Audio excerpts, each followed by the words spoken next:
Raphael Lee is director of the USDR Health Program, and he joins us now to share more on the challenges he's seeing and the solutions that are being implemented or could be implemented. Raphael, thanks for being with us today.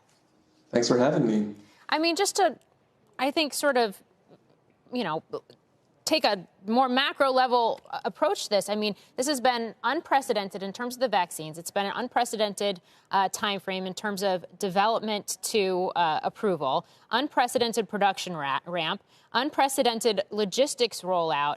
And it's happened despite the fact, or in spite of the fact, that we do have state level governments, local municipality governments, and then all kinds of other agencies and entities that maybe aren't yet in the 21st century when it comes to technology and IT services, right? So that's like a key piece of the puzzle that I would imagine is contributing to this bottleneck. Yeah, well, so my organization, the U.S. Digital Response, is a nonprofit, nonpartisan effort that connects technologists from the private sector to do pro bono work with governments and organizations that respond to the crisis. We've worked across 36 states and territories with more than 180 government and nonprofit partners, and everything from vaccines to COVID testing and unemployment insurance, food security, and so on and so forth. When we talk about technology, the actual story that we're talking about is delivery. That good technology just enables policy to get delivered to the folks that we're intending to serve. And we should measure the success of the technical solutions that we work on by whether it made a meaningful difference in the lives of those people at the right time. Raphael, if I could put you in charge today, what's the first thing you would do? I think that communicating a coherent plan across all levels of government is probably the first thing that comes to mind.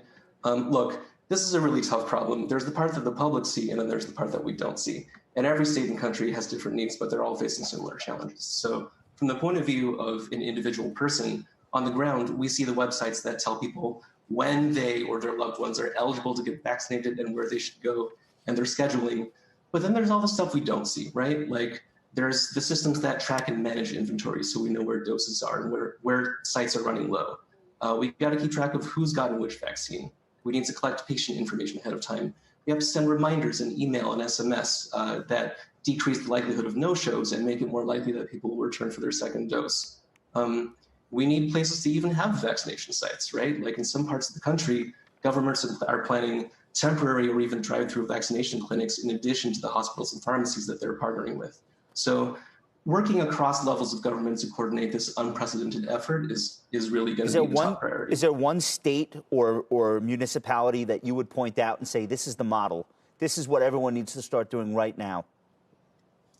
We don't tend to pick out individual states or counties, but I would say that one thing that we've been able to do is connect states and counties to each other so that they can learn from each other. I'm curious what you think of the possibility now in the midst of everything we're seeing in terms of the vaccine efforts and just COVID efforts in general, when you have a president-elect Biden who comes out last night and unveils a stimulus plan that includes about $10 billion for cybersecurity and IT upgrades for governments, how likely it is that we actually start to see some of that funding made available and some of those changes actually made? The funding is a really big deal. I would say that civic technologists across the country gave a big cheer this morning when we learned that the American Rescue Plan includes more than $10 billion in funding for cybersecurity and information technology. As we've seen time and time again, policy without delivery isn't useful. Like if that benefit doesn't reach the person who needs it, what's it for? So I interpret the new funds as a positive sign that the new administration is thinking about delivery as well. Shepard Smith here. Thanks for watching CNBC on YouTube.